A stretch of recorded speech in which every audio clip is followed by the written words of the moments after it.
Thank you for the very nice introduction. I'd almost forgotten that bit about Rotterdam, so thank you for reminding me, and thank you for inviting me. I already heard really good things about the Order of Architects right here, so I'm happy to be here. And thanks for inviting me to talk about the future of architecture. Full disclosure, I'm not an architect, nor is anyone else from our main team. But I think we are critical outsiders. We are fascinated by architecture, and we're just trying to understand it in our way. I think we see it as a social, public, political project. And at the same time, architecture, we think, is a very, very good medium to address much wider issues at a societal scale. So that's why we use the lens of architecture to talk about much more, let's say, contextual things. So yeah, I was trained as an urban geographer. And what we say is, since architecture is the outcome of economic and social and political processes, it should also be analyzed as such. I will quickly show you more or less what our platform is about. I think many people know us mainly for the website, which has a pretty good reach so far, but actually we started as a series of events in Amsterdam. The top left, the bottom left, that's where you see a picture of it. We started questioning the built environment, basically, because we were situated in a building that was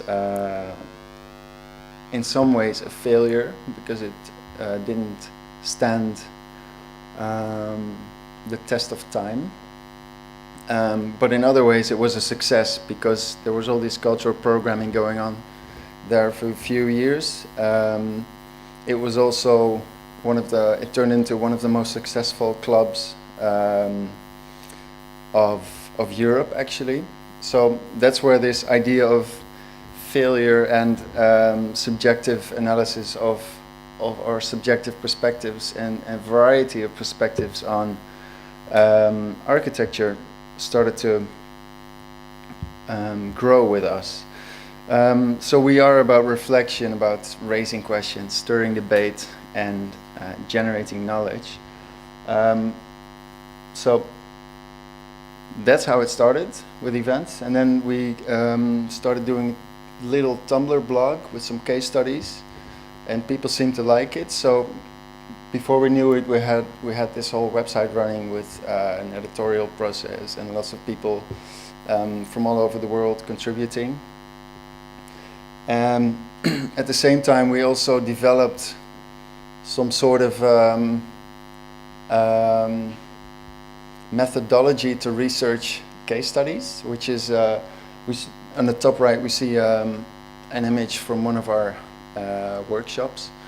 I will say something about that later. We also contribute to all kinds of other media and publications, and also other events like the Rotterdam Biennial, because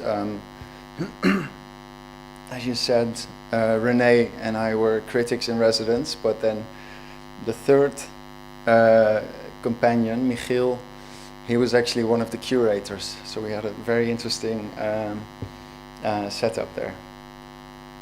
And we're also involved in actual spatial projects. The one on the right is an example. Most of them in Amsterdam, and then we work with planners, architects, or local municipality, more as from a consulting capacity. Yeah, to try to explain what we do and what we think is important for the future of architecture, I came up with this phrase urbanizing architecture.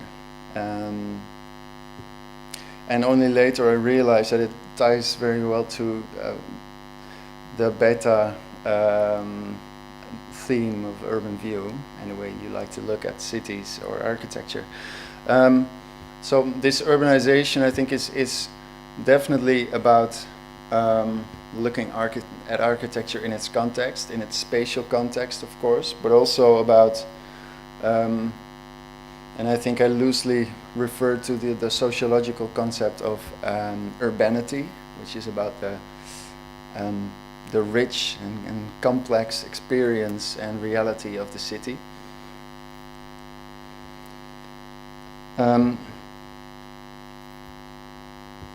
Yes, I will get back to that later, I think.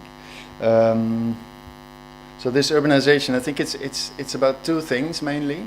First, the first thing is what we try to do is to expand what it is we're talking about when we're talking about architecture.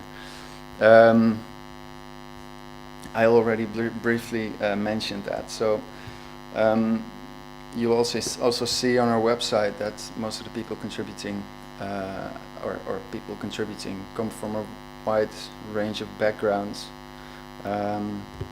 Sociologists, journalists, historians, psychologists, the occasional architect, and a lot of photographers and artists also, actually. And then the second thing that we really aim to do is bring this perspective to a wide audience, because while we are critical of architectural media and also non-architectural media, how they report on architecture, it's very often it's treated as an object, basically, that exists in a vacuum.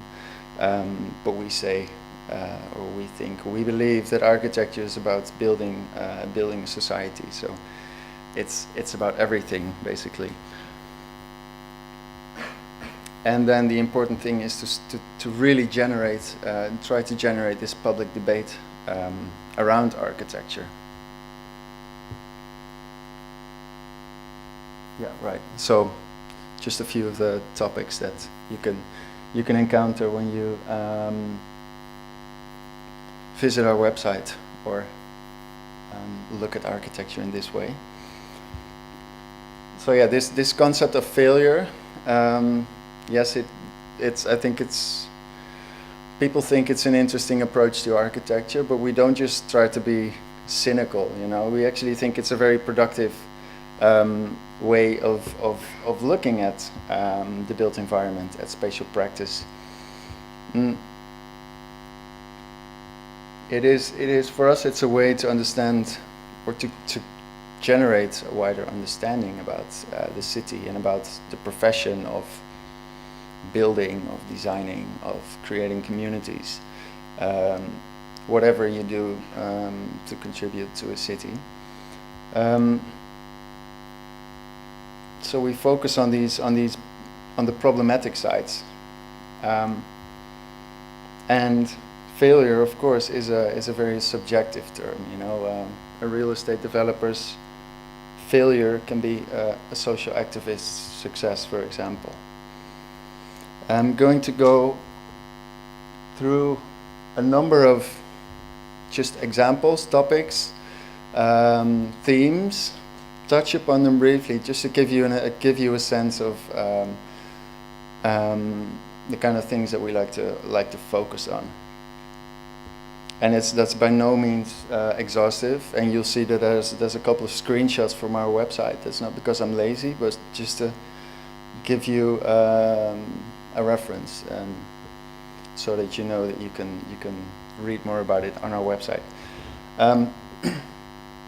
So of course, if you try to understand architecture and spatial practice, you quickly end up at real estate, because it's a very driving force of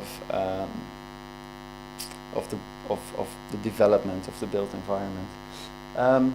So London is a very successful city if you look at it from a certain perspective, and this is definitely a symbol of success if you look at it from a certain perspective.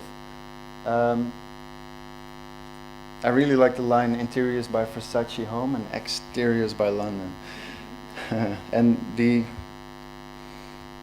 apartments start at around £1 million, but at the same time, what's happening in London and elsewhere is that affordable housing is disappearing or is not being built, or as is the case in London, is and elsewhere, is that it's just being dismantled, destroyed. This is one picture from a photo series on our website about the Farrier estate in London. And often, you know, this it's almost like a mantra, like modernism has failed, architecture has failed us during modernism, but we think that it's definitely not in the first place the architecture. It's a political failure, and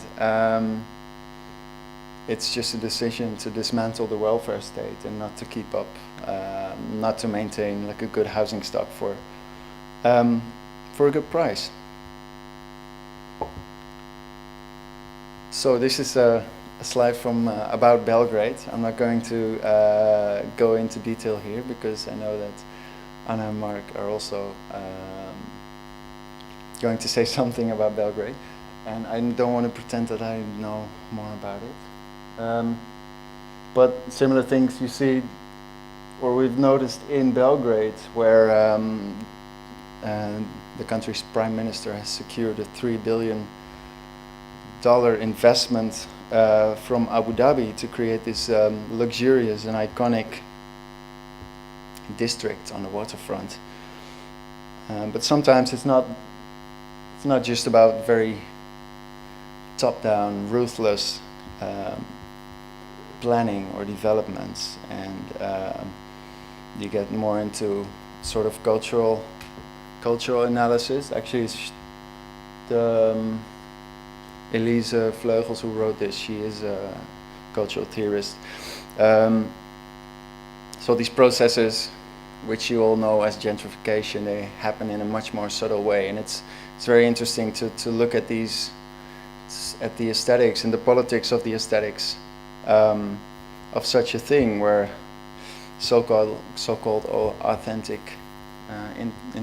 interiors and exteriors and other objects basically work as a sort of lubricant for gentrification.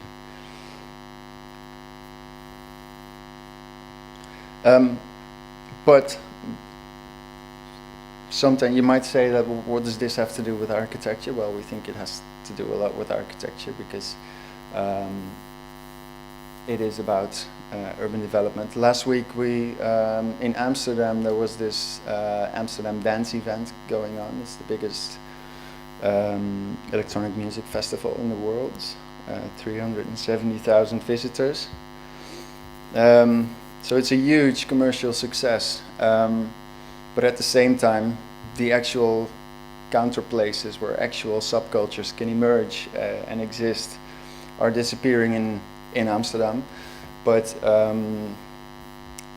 Charlie Clemose wrote a piece focusing on specifically that in London.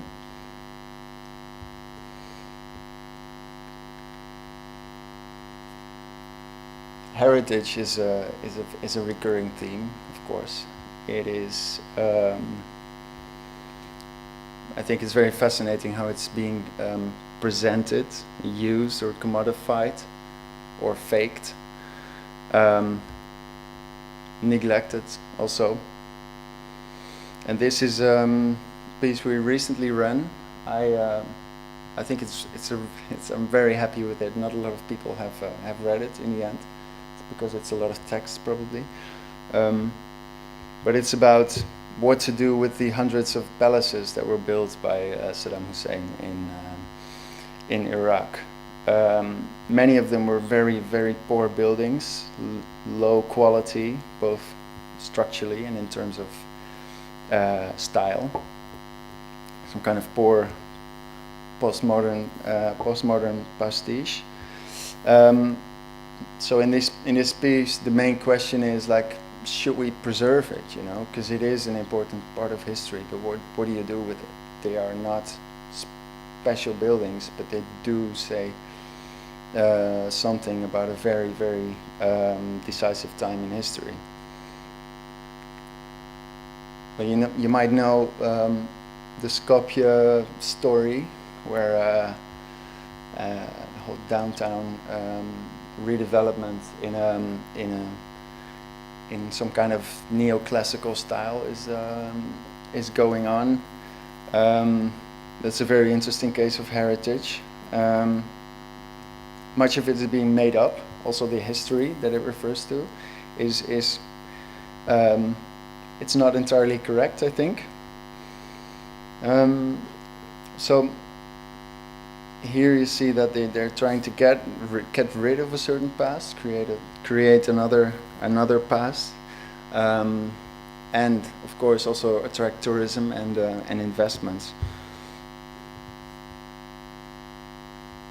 So these are, I'm showing you this to kind of give you an idea of how we try to look at architecture. This is definitely recurring. Like many of you, probably, we're fascinated by the relationship between architecture and stardom, how architecture or architects are branded as personalities, how pop stars, you know, they want to become designers, and how they hang out together. And sometimes it's really funny. Want to show you a video that I particularly like, because it shows the intriguing and sometimes toxic cocktail of media and design, real estate marketing, seduction, personal branding, lifestyle, and vanity. And I hope it starts when I click this.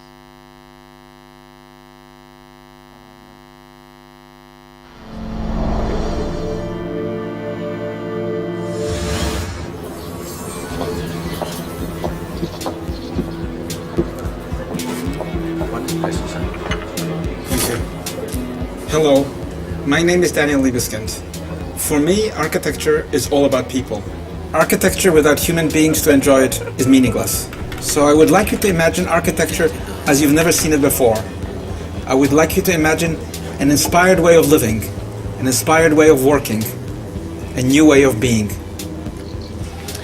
Vi har bedt en af verdens bedste arkitekter, Daniel Liebeskind, om at udtænke at tegne en helt ny bydel til København.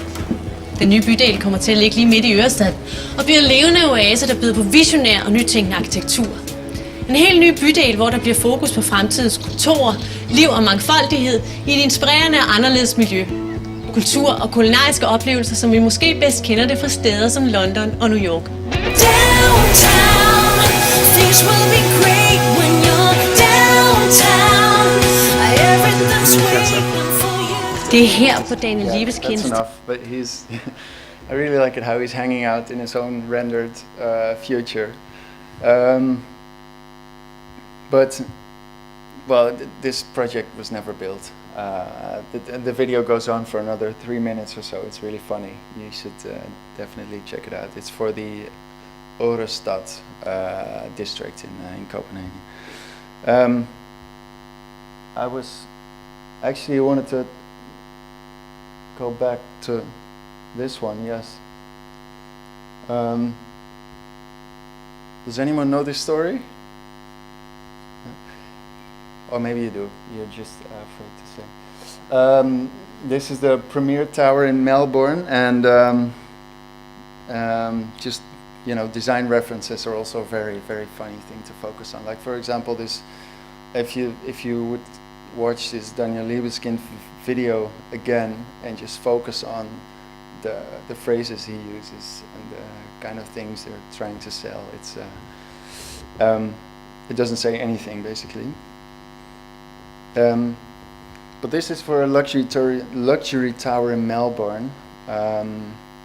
It's architected by Ellenberg Fraser Architects, and we like to use the term architected. And on Arc Daily I found, sorry, I'm trying to quote them. On Arc Daily I found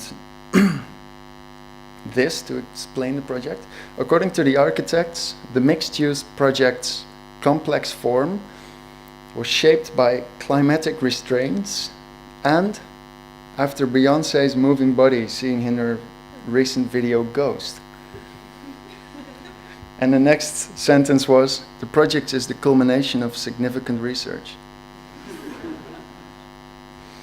So you can say so many things about this one, at least that both architecture and women are reduced to something very narrow-minded.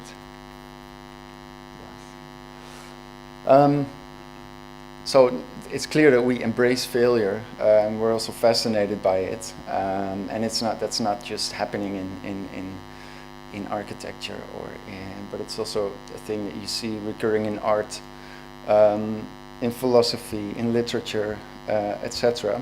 So that's also what we, the whole cultural appreciation of failure or success, or the cycles that you see over time is also something that's very interesting to us. To me personally, definitely. I'd try to dive into that at some point, and we also did an event about it, which is, wow, that's more than 4 years ago already.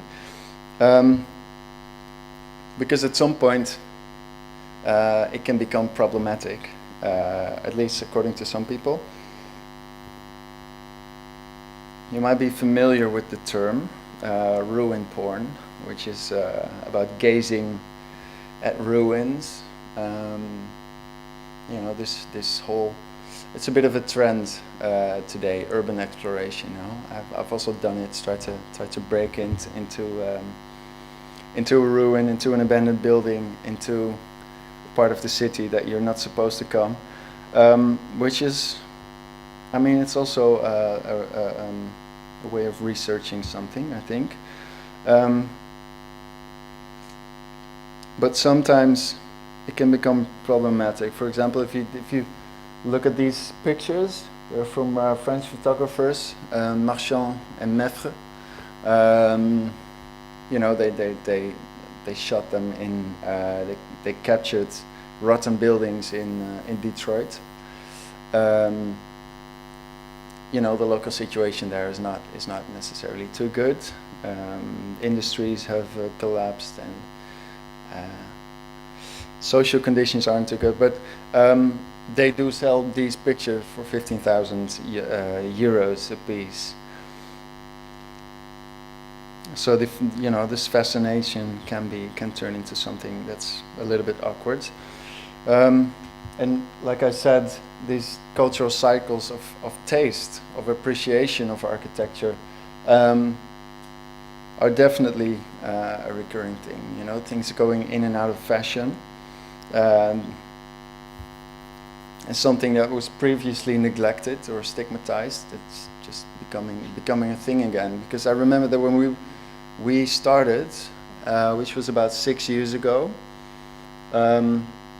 we were in this modernist building, lots of concrete going on. We really liked it, but it was definitely not a thing yet. But as the years passed, the past couple of years, you see all these blogs like "fuck yeah, brutalism," and even buildings like Trellick Tower, pretty iconic building in London, ending up on these pillow sleeves or T-shirts. So modernism, at least in Western Europe, is a difficult thing to me, because we're starting to reappreciate its physical, its built heritage, but I think there was also a huge social aspect to it, which is slowly, or has slowly been dismantled. And I think that's going to be a huge challenge in cities around the world, but definitely in cities that I'm very much familiar with. But yeah, let's stay with the cultural appreciation. So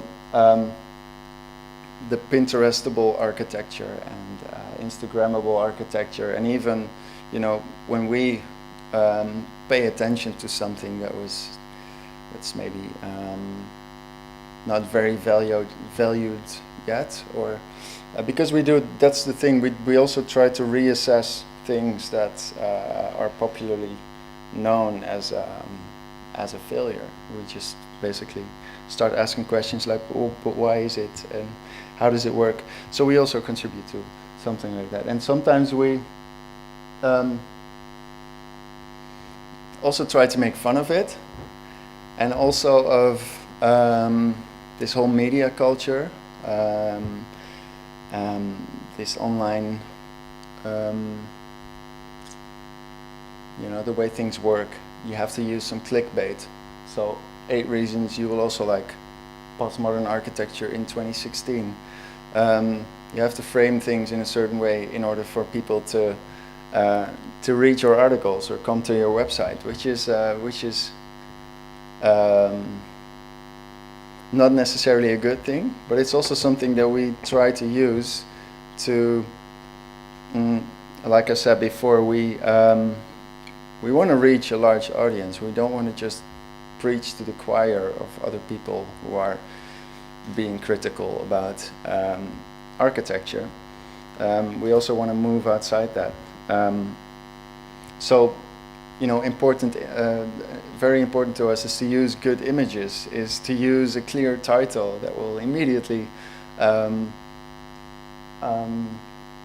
you know, show people what the piece is about and not be too poetic. Or also, we don't want to use any academic references. We try to get rid of any jargon or difficult words and try to replace them with clear language. This is not a good example, by the way, of my own piece. I think this is a fake title. But this is a screenshot from a photo essay that we did, and that's something we also do quite often. We work with photographers to capture a certain spatial phenomenon or a certain topic, certain theme, whatever, but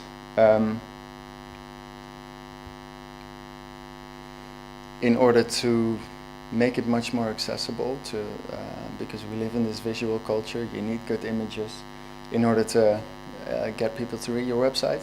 So we better use it, and then with this nice images, we like to contextualize these whatever it is that we're noticing in a good way.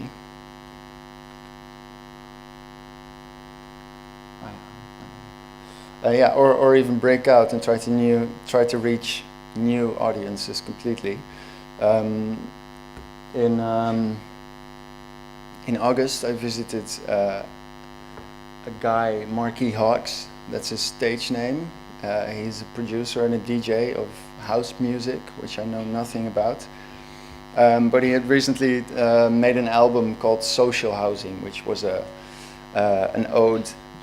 It's kind of playing with the house music term, but it's also an ode to the area where he lives in Berlin. It's called Marzahn, and it's it's probably the most impressive DDR period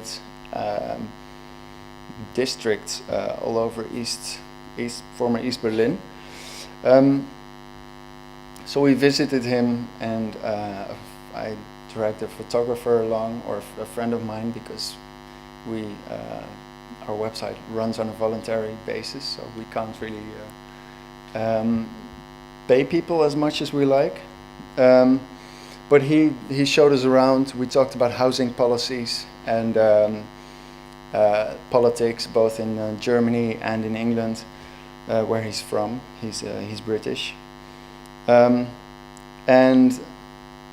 so we try to also, through this photo series, we try to shed a positive light on the area, because it's not doesn't have a very good reputation, while at the same time he really likes to live there and says it's a perfect place.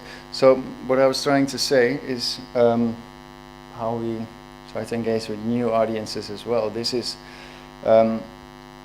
was picked up pretty well in the house music scene. So, you know, by doing this, we try to get more people familiar with a certain way of looking at the built environment. How am I doing? 5 minutes, right? Okay, then I will talk about this example, and then refer you to our website for something else. This is. Has anyone seen this building, for example, or by any chance? It's well, it's not a building. It's only a picture, and that was my point actually in an article. I wrote an article about how these ecstatic digital renderings and empty PR statements of architects and the real estate developers, and the let's say the mindless republishing of it by a lot of media is contributing to a very shallow understanding of architecture. And it's not a new thing to say. I mean, more people have said it, but this was just a really good case for me to focus on, because it is in Amsterdam. It is by MVRDV, the Dutch firm, and this is not, well, it's all right. Yeah, so, and also this relates to how do you try to reach audiences. We don't necessarily, everything that we do doesn't have to be on our own platform, because I don't know if you know Vice. It's a media company with a relatively young urban audience, and I write for them about architecture, both in Dutch and in English. This is one for the Dutch. The Creators Project is their channel about technology, design, and art. So that's where architecture is positioned. But it's also a way for me to reach an audience that's not necessarily very architectural savvy, but to make them look at architects or architecture in a bit of a different way, maybe. Yeah, I'm not going to go into the details of this piece, but what was also really nice is that MVRDV responded to the article. I mean, in the first place, I appreciate that a lot, because that's what we try to do, right? Create a debate about architecture and what it is that we're doing to our cities. So in that sense, I think it was great that they did it. They didn't really focus on the problematic relationship between architecture and media. Mostly they tried to defend the use of these renderings, and they go on and on about trees on top of skyscrapers, which is, I think there are more important things in the world. Then I'm going to quickly say that we're also engaged in quite a lot of education in various forms, just single lectures or work as visiting critics, or we do longer courses. But one thing that we've been doing for about 4 years now is our research workshops. It's usually done together with architecture school or an art center or a biennale, or sometimes independently of any institution. We've done them in some 20 cities now. And what we do is basically we try to apply our or maybe it's also your perspective on architecture in a very specific case study. And somehow we do notice that this is a pretty new way of looking at things, especially if you do it at in an architectural educational institution, so with architecture students. We use a very simple and unoriginal methodology for it. It's like we just create a huge timeline which covers an entire wall and just try to understand, basically, and well, we focus on these 5 layers that you see here. And I think I'm just going to wrap up here and not going to one of the case studies that we discussed. I can just quickly tell you, this was in Sharjah, which is one of the Emirates, and there's a full report on our website. It's a very fascinating story about destroying modernist heritage, recreating fake heritage, trying to battle with Dubai over tourism and many more things. So I'll just wrap up here. This what I called urbanizing architecture, or what our mission is. It's about contributing to an understanding, and for spatial practitioners and the wider public to be aware of urban dynamics and the directions in which a city is developing, I think. So, because only then you can make a sound judgment, and you can do a good spatial intervention. And I don't know about the future of architecture. To be honest, I don't care too much about the future of architecture. I care about the future of cities and society, and maybe we have to do it without traditional architects, or maybe architects can do something else that contributes to a good city, like finding smart ways to create affordable housing, or go into politics, or help migrants, or organize events like these. Thank you.